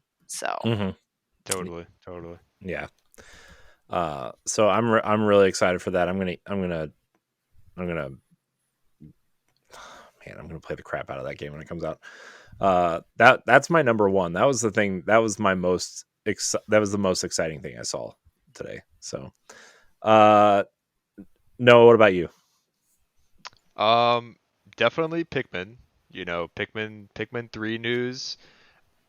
I think for me, the last, I forgot what it was, but whatever that direct was where they shared the Pikmin 3 trailer, um, that was like really huge. And then here we got just the Pikmin 3 trailer enhanced. We got to see the second Pikmin type, the glow. I think they were called the glowing Pikmin. glow, yeah, and Hmm. you can explore at night, Um, which I haven't played Pikmin yet. Yes, I will play 1 and 2, but I've just learned that you can't go out at night or something, or you if you Hmm. yeah, do. Yeah. you basically start your day in the morning, and then uh at night, all of the creatures in Pikmin are basically like nocturnal for the most part. So you end your day at night. So this is yeah, that's a new thing. It's gonna be super super cool. I'm really excited for it. I'm glad we got to see more of Pikmin 4, and they like explained more of just what's going on, what the story is. But honestly, like this might come to a surprise, but like I'm already super excited for Pikmin 4. I already know it was coming out, and I've already been seeing tons of leaks online. My biggest excitement was seeing the Pikmin 1 and 2 ports, the remasters. Just because like that is a game I have a lot of like younger kids in like my Discord, for example. And they didn't grow up on the GameCube. They didn't get to play those games that to me I think are like top tier games. Um, it's like the only way you get to play those games is if you use like an emulator, and it's like that sucks. Yeah. Hmm. So um actually letting the younger generation now try out the first two Pikmin games, and like Pikmin's just getting more and more love. Like it used to be a really underappreciated, I feel like Miyamoto um um just like game of his. Hmm. uh I believe that's it, right? I believe he's the one that Yeah, created Yep. Pikmin. he Yeah. originally coined it as the Mario Killer. Yeah, which is kind of Hmm. intense. It definitely wasn't that, but it's just one of those games where like it never got enough love, and like recently it's been getting bigger and bigger. I feel like with the Pikmin 3 port to Switch, that brought in a lot of new Pikmin fans. So yeah, Hmm. just to be able to let like younger kids and people who never got to try the first two now try it on the Switch in handheld. Like I'm super excited to try that out. I was gonna actually just start replaying the first two on GameCube, like literally this week, and yeah, now I it's like I can wonder. just do it on my bed. I wonder if they're gonna bring though, because they ported the first two games to Wii, and I wonder if they're gonna bring the motion controls over from there because like the Pikmin 3 is one of like three games I actually like really love motion controls on, because you can use the Wii remote nunchuck on the Wii U on Pikmin 3, and you can have the gamepad propped up or in your lap or whatever as like a map of the Right. island, and like it's the only way you can throw and run at the same time also. That's true. Yeah, I didn't think about that. You normally don't do that. Yeah, Um, so I yeah. really that was like okay, this is awesome. I wonder if they're gonna do that. I mean, I Yeah. guess I yeah. didn't think about that. That would be really cool. I never did play the Pikmin 1 and 2 Wii ports. Hmm.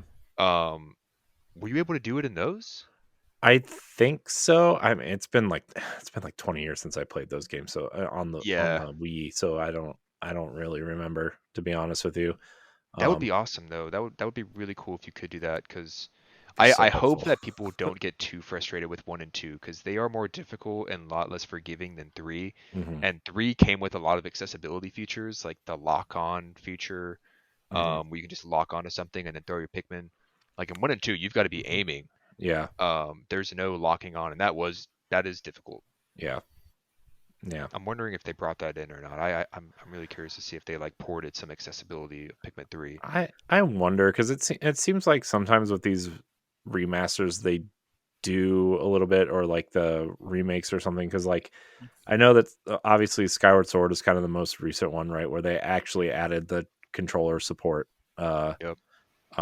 you know, in Wind Waker and Twilight Princess on Wii U, they fixed some of the harder side quests and did some quality of life things for those too. So Mhm. I wonder. They added modern controls to Metroid Prime Remastered, thank God. So feels like Hey, a normal. I'm here for any amiibo to come along with Pikmin 4. Just saying. Yeah, me Oh man. too. I've got a You little know, if they Olimar do, here. it's going to be the dog. Need more. Yeah. It's gonna be, yeah. It might be Otachi, I think was his name. Yeah. Ochi.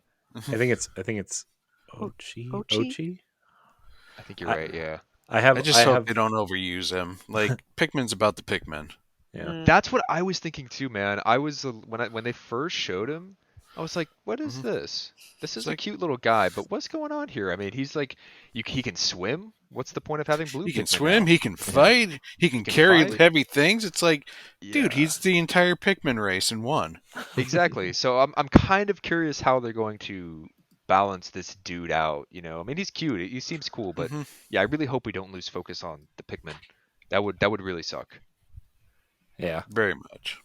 Yeah. Yeah. But yeah, man, that Pikmin news is just awesome. I'm really happy to see a Nintendo Direct that was like Pikmin was the emphasis because we've never really had that before. But now that the fan base is actually quite big, it's like we're actually able to do that. And we've been waiting, man, like what, 10 years or something? 9 years for Pikmin 4 now. Yeah. So it's really cool to see like everyone get excited about it actually, and it's like it's big enough, it's up there, and yeah, I really hope people get to enjoy 1 and 2 ports. I hope they don't get too frustrated with it because, like I said, they are a lot more unforgiving than 3. Yeah. I'm glad they're remastering and HDifying, the good games like Pikmin instead of Earthbound and F-Zero. Um, Whoa! Hot take. hey Shots there. fired! Oh man. Shots fired on the Earthbound lovers. I know. Oh man. Look, where were you in 1994 when that game came out and they were in the $10 bin at Toys R Us? Huh? That's all I have to say. Damn. That's all I have to say. Should have bought them all. Stephanie, what about you? Would be okay, I'm getting tired. Would be no one's surprise that one of my favorite things where Ed and I literally screamed in the writers Discord was that the Zelda and Ganondorf amiibo were announced. Oh man. Yeah. I was kind of thinking because I'm not it's not that I know that they're going to come out with DLC or no DLC, but I'm wondering if they announced the amiibo at this point because not that it leaked, but didn't someone find code or information like they found someone found information of like a They Ganondorf. they data mined the amiibo Yeah. and the code Mm. because they need to put the code in there for when these things come out so they work. Yeah. Anyway, but I was excited about that. Um I had They it said up. holiday, right? Holiday is when Holiday. those are dropping. Yeah. That's a while from now, man. We'll buy That's a we'll lot. buy the Zelda one for sure. Mhm. You don't want Daddy Dwarf? No. Oh my gosh. Every time somebody says Daddy Dwarf, I cringe and want to go cry somewhere and hide under my desk. I'll remember that. I found the trailer for Myth Force to be really cool because it does definitely have that Saturday morning cartoon vibe, but I don't like first person, so I don't know if I'm going to get it. I just can't. Um, happy to see Luigi's Mansion Dark Moon Me um, too. getting a nice touch up and coming to the Switch. The fact that Peach is getting her own game, just I love how there's very Mario centric, which makes sense because the movie came out. And, Mm-hmm. My Mhm. opinion, Dark Moon was the best Luigi's Mansion. Dark Because Moon's you pretty got, good. like, Yeah. I forget if it's 4. I think it's 5 mansions. Yeah, Oh, it's 5 Okay, mansions in that one. yeah, nice. Dark Moon's pretty good. But the 3DS was so just I don't know, man. I like the 3DS, but it hurt to play that game that system sometimes. But I have mine. Mine's sitting right here in this case, but I can't find my charger, so I can't play it. I've got a bootleg charger for mine, and it like overheats Oh, Oh really? my. the outlet or something. I don't know. So I'm like scared to charge my DS. See, I think mine's in this drawer down here that I keep all my controllers and chargers and stuff in, but I'm too lazy to open the doors to the drawer to look for it, and I don't want to play my 3DS bad enough to like search for it. Yeah. So, Well, Yeah. my kitty chewed the 3DS charger, Oh so I no. had to get a new one. a new cat? Zelda. Man, Huh? that's harsh. You had to get a new Yep. cat because they choose your charger? Yep. Man, Right, Zelda Zelda? 2. That's Zelda too. This is Zelda, by the way. That's the perfect Zelda. name. Mm-hmm. Uh, Yeah. Okay. So, to no one's surprise, the things I liked about the Direct were the RPGs that were announced. Like, first and foremost, Dragon Quest Monsters. You guys can have your Pokemon. I'm Mm. going to go with what makes Dragon Quest really exciting. All the creatures that. Gosh, why is the artist blanking? So the Dragon Ball Z guy? Yeah. Mm-hmm. I don't know his Yeah, name. he's created hundreds and hundreds of these really cool looking monsters. And this is essentially Dragon Quest with a story, and you're controlling the monsters. Mm. That's awesome. Mm-hmm. But then we also got the surprise SNES remake game that everyone was anticipating, Chrono Trigger. Mm. Sorry, guys. I think maybe after Square finishes Dragon Quest 3 Hmm. HD 2D remake, then maybe they can jump on something else like Chrono Trigger. But I'm happy that we're getting Super Mario RPG, and Yeah. that Square is helping out with this, because originally a lot of people were like, they'll never, remake it because this was a partnership between Square and Nintendo, and then they kind of fell on bad terms when PlayStation came out. Mm-hmm. But it's nice to see return to form, and it looks great, It's and it's coming out this year. It's because every character that's not a Nintendo character in that game, Square owns the rights to those characters. So, Mm-hmm. which is weird that you split the ownership like that. But what do I know? So. Yep. And then also, I didn't ask for it, but I will be glad to take the Star Ocean second story, or the second, what is it, second departure? Yeah. What's the name? Second story. Yep. That's right. Second story, first departure. So I will gladly take a remake of that game. Just because Star Ocean's, it's a fun little RPG. Yeah. With a very robust crafting system. Yeah. You know what? All y'all failed to talk about, which is clearly the most important announcement out of all of these, was Sonic Superstars. Just Dance 2024. Those additional songs, man. Come on. Yes, I want to subscribe to Just Dance Plus for $15 a month for all those cool hip songs. Like I completely skipped that part of the Direct when I was going back to rewatch it. It's like, oh, bathroom break. Yeah. No shade to Just Dance enjoyers. Okay. It's not my style. Yeah, you do you guys, just not us. You know what I thought was a cool announcement though was the Batman trilogy. Yeah. I'm not gonna play it on Switch because I own it on 3 other consoles. But like I think it's cool that they're getting another kind of third party major thing. It's always so interesting to me when I see them port those types of games to Switch because you just don't ever think that that's like a Switch game. I don't know, and like you play those games because they're so graphic intensive as well, and like you really want to appreciate that, and you're not going to be able to appreciate that on the Switch. I always get really confused whenever they do that. Yeah, I'll give you 3 examples of games I played on the Switch. Doom, Wolfenstein 2, and The Witcher 3. Really? Yeah. I heard The Witcher 3 actually is not that bad on the Switch. Yeah, I mean none of them are actually particularly really bad on the Switch. I mean they're not the ideal places to play those games for sure, but right. But I mean at the time I played them, Nintendo Power Block was the only podcast I was really doing semi seriously, and so I played those for that podcast. But I mean, I actually really like the way Wolfenstein looks on the Switch because it's like it takes place in the 60s and like just that little bit of not HD makes the game look kind of cool in a weird way. But yeah, also looks way better in 4K and 120 frames a second on my Xbox Series X. So yeah, it looks definitely way better. But it's got its charm. It's got Switch charm. Yeah, that's what we're calling it. Yep. So we got an update on the next Splatfest for Splatoon 3, which makes me ask the question, guys: mint, vanilla, or strawberry? Vanilla. What is your favorite ice cream? Not vanilla. Oh, that's Out of those tough. Yeah. three, Yeah. vanilla. Hmm.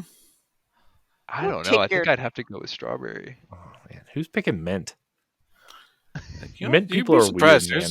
They are weird people, but they do have a following. They're The weird. color's cool. I like the Mhm. mint Hmm. color. I'll give you I'm that. surprised they didn't do chocolate. Yeah. Well, Yeah. Well, because it wouldn't have looked like Poop. chocolate. Poop. yeah. Yeah. Remember when they Oh. did? Remember when they did ketchup and mayonnaise? Yep, And ketchup, everybody just mayo. kept making fun of it because it looked like two different bodily functions Oh. coming out of each other. So I'm sure they wanted to avoid that again.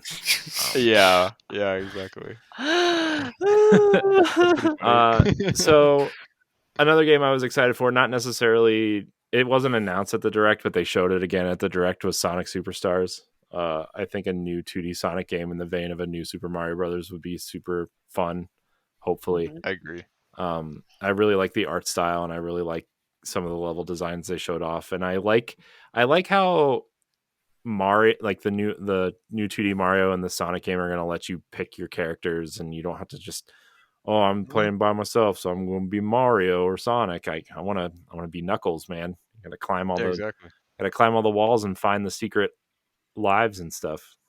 Hmm. So Yeah, no that game kind reuse, of caught me by surprise too. yeah, no reused levels either. They said these are all 100% new levels, so Nice. that's pretty exciting too.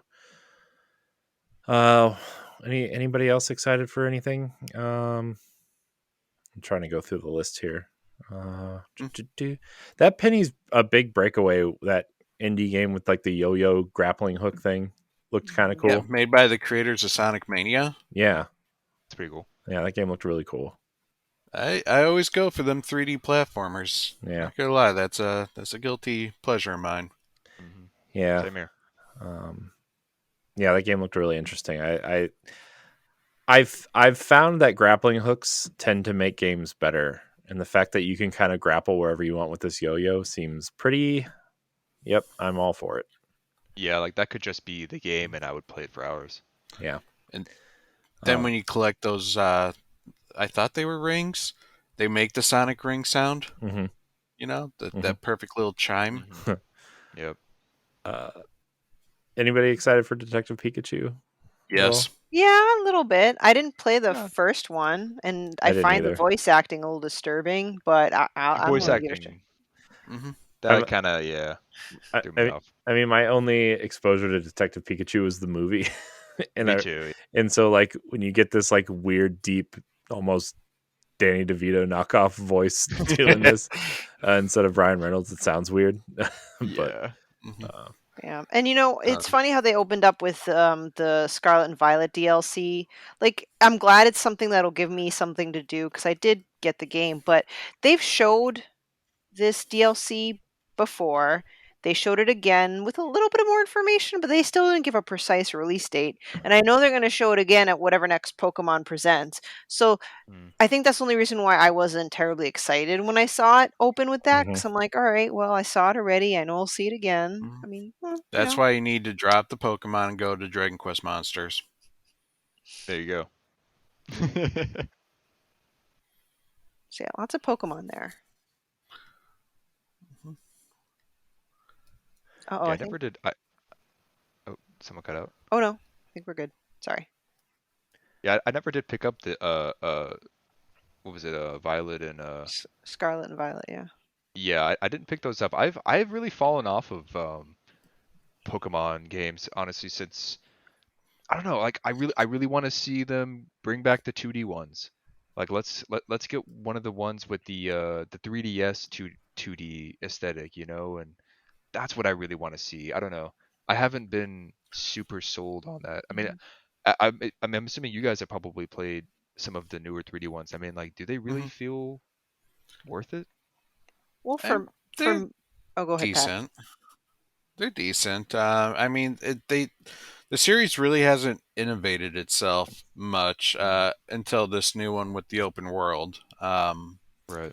But it's well, no, this new one's definitely changed the formula a little bit. It's still got the the gym leader badges, but then they offered a couple other stories, which is essentially the other elements that the badges don't cover. That's cool. Yeah, I only was in the first few generations of Pokemon, like red, blue, gold, silver, and then I stopped. I'm like, all right, that's enough because it's becoming Yeah. more the same thing. And then I only hopped back on Pokemon when Arceus came out, and then Scarlet and Violet because Mhm. it was different, open Right. Yeah. world, quote unquote, and a completely new generation. So I was willing to do it. Yeah. And also my son was old enough to play games, so I'm like, "Oh my gosh, we can now bond over Pokemon," which again he Right. abandoned for Minecraft, but I'm not bitter. Now, if you're looking for that like 2D experience with kind of a 3D touch, I definitely recommend the Pearl and Diamond remakes Yeah. that they did. I got that one. That's the last Pokemon game that I purchased. It wasn't bad. It definitely Mm-mm. wasn't bad. I don't know, something about it. I never finished it. I I never finished these either. yeah, I I just probably. didn't finish it. I don't know, and I was like, I know this is just the remake of a game that's good. But I don't know. Again, it just didn't have that charm that like the 2D ones did. Maybe Hmm. I'm just being too old school. Like I've played tons of like ROM hacks of Emerald. I just find Hmm. those more enjoyable, where like people are making fan storylines and they're expanding on the old school Pokemon games. I don't know. It's weird. I don't hate Pokemon, but yeah. I played that one and it wasn't bad. No shame to any new Pokemon fans out there. They seem really cool. Maybe it's like you were saying earlier, Stephanie, with like just there's so many or maybe it was you, Corey, like there's just so many open world games coming out now. Hmm. And like every single type of game is jumping on that, Yep. and maybe it's not necessarily all that good. Like that's why it is really nice seeing that new 2D Mario game come out. Like I was really excited to see that. Um, and I don't think we need like more open world. We don't You don't Hmm. need to throw open world on everything. Just Right. because Zelda did it doesn't mean every Mhm. single game has to do it. Right. It works, but it doesn't always work. And no, like if you've listened to the previous podcasts, I always complain about like we're also running out of good Pokemon ideas. Like there's one that's like a chandelier. There's one that's a freaking vanilla ice cream cone. There's one that's I a saw bag of that. trash. Like Oh okay, God. like we're Aren't And there there's one that motorcycle looks like Pokemon in the new a one? Valius. yeah, it's like an engine. I'm like, really? Yeah. Yeah, it's goofy. I've been seeing much Hmm. cooler like monster designs from like indie Pokemon type games. Like Yeah. there was that Digimon one that came out recently, cassette tape Oh yeah, Pokemon cassette Oh yeah, game. beasts. Yeah, cassette beast looked really cool. There was Temtem is another pretty one. popular. Yeah. Mhm. Like Then I you don't know, got the Pokemon with guns coming out someday. Oh yeah, that one looks interesting. Yeah, I don't know how I feel about that one still, but it looks kind of cool. yikes. Hmm. The story is a little weird. Yeah. Uh, yeah. I don't know. I haven't played Pokemon really seriously since like Gold and Silver, so I don't really have an And opinion. those are like the best ones, man. Especially the Hmm. Heart Gold and Yeah. Soul Silver on DS. Those were some good remakes. Yeah. You catch little Pokemon following you. I was actually really excited when like Let's Go Pikachu and Eevee came out because they were just like focused on the original 151 and relatively simple. And you know, Yeah. my daughter actually likes to play them a little bit because she just likes to throw the Pokeball and hope she catches it. And Yeah. uh, you know, I would love another Pokemon Ranger game, but I don't know how they would do that. Yeah, I feel like that's because that was very specific with the stylus and all, right? Hmm. But they had great stories. I Yeah, enjoyed. I enjoyed them. totally. well, do we have anything else to say about the Nintendo Direct? I I thought it was pretty decent. It had a lot for me. I'm excited. Oh, man, Pikmin. Man, Pikmin. I texted Hmm. I texted Ed earlier. I'm like, screw Pikmin 4. I'm playing Pikmin 1. That's kind of how I feel right now. That's exactly how I'm feeling. I'm definitely going to be playing the hell out of Pikmin 4 when it comes out, but I was definitely more excited to see those remakes come because I had been dreaming of that, man. Like, Are you Yeah. please guys get gonna those out triple there. dip when the physical comes out in September? Yeah, I already pre-ordered the physical copy. They're doing pre-orders of the 1 and 2 Yeah. remaster? Yeah. Hmm. It's a bundle. It's a bundle too for Oh. $50. Nice. Oh, I got to get that. Yeah. It's I know we've kind of been running along, but we've been talking about this on Nintendo Power Block for a while. Like, it really seems like this last stretch of the Switch's life is like really primed for the GameCube and the Wii remasters, and we are starting to see them come in droves. And I'm so excited. I'm here for it. And now that like we're getting my favorite games, Metroid Prime, we got Pikmin 1 and 2 now. You know, I know people are excited for Bat and Kato's coming. Man, now Wind Waker will probably be coming soon. Yeah, Wind Waker and Twilight Princess hopefully next year. Like, we're starting to get them now. Now we just need Nintendo to pick up the phone and call Mistwalker and say, "Give us an HD version of Last Story. I don't care what it costs. I will pay $70 to play the Last Story. It is extremely underrated JRPG on the Wii that probably nobody played." And man, We are more likely to get a Xenoblade Chronicles X before that. Yeah, that too. Also, yeah, I mean, there's not much to port over from the Wii U anymore either. It's Star Fox Zero and Xenoblade, and I don't know if you want to do Yoshi's Woolly Can World. we get Star also, Fox Adventures again? No. I want Star Fox I wouldn't Adventures. mind, but I doubt it. Yeah. Well, I think we're gonna cut it off there. Noah, thanks for joining us tonight. I'm really, again, happy you joined us, and I wish you all the success with your game. You want to tell everybody real quick again where they can find you, find the game, buy the game, everybody. Yeah, no, definitely. It's I mean, if you want to follow along the game and whatever game I work on next, it's SomeHumbleOnion, like on everything: Instagram, TikTok, Twitter. Those are my main ones. And yeah, Smushi Come Home. It's on Steam and Switch right now. It'll be on Steam for 20% off for like another 2-3 weeks at least, and then it's on Switch on sale for 20% off also for the next week or so. Yeah, definitely check it out if you like Pikmin, if you like open worldish games, if you like chill games, if you want to just relax and have some good vibes and like actually beat a game and 100% a game, you know, check it out. It's I think it's really just a nice little story to play through. I mean, that's just coming from the creator. I don't know if I can really talk about my game because I will second it as the one who's played the game. It's good. It's not hard to 100%. There's a little backtracking, but the secret that you get with backtracking is actually really awesome. So nice, I'm glad you saw that. Yeah, no, I that was pretty cool. Awesome. What you did there. Yeah, I'm gonna be playing it. I'm gonna be playing it this weekend. So nice. Very excited. Enjoy it, man. Yeah, I will be tweeting at you about the game to let you know how I feel about it, and then I'll probably talk about it next week on the show. So thanks again for coming on and taking the time, and wish you all the success with this game. I want to thank everybody out there for watching and or listening. You can follow us on Twitter at Boss Rush Network. Check out bossrush.net for all of our content. Subscribe to the YouTube channel, all that stuff. If you want our shows early, you can go to Patreon for as little as $1. You can get a bunch of things early, all that stuff. So I want to thank everybody for watching and or listening.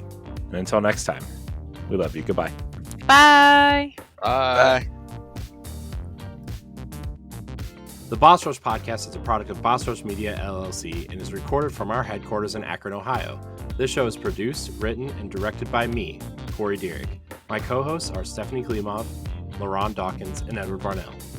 You can find Stephanie at Klimov_author on Twitter and Instagram, as well as on the EXPcast. You can find LaRon at Exodus803 on Twitter, Instagram, Twitch, and YouTube, and also on Crossroads, the video game podcast. You can find Edward at ThatRetroCode on Twitter and Instagram, as well as hosting Nintendo Power Block. You can follow me on Twitter and Instagram at IamCoreyInHD, and find me hosting Tower Casuals, the Destiny podcast, and co-hosting Nintendo Power Block. Find the Boss Rush Podcast on all social media platforms at Boss Rush Podcast. You can also follow Boss Rush Media and Boss Rush Network on all major social media platforms. Join the Boss Rush Network Discord and Facebook groups to interact with other friends and fans. Thanks for listening, and we'll see you next time.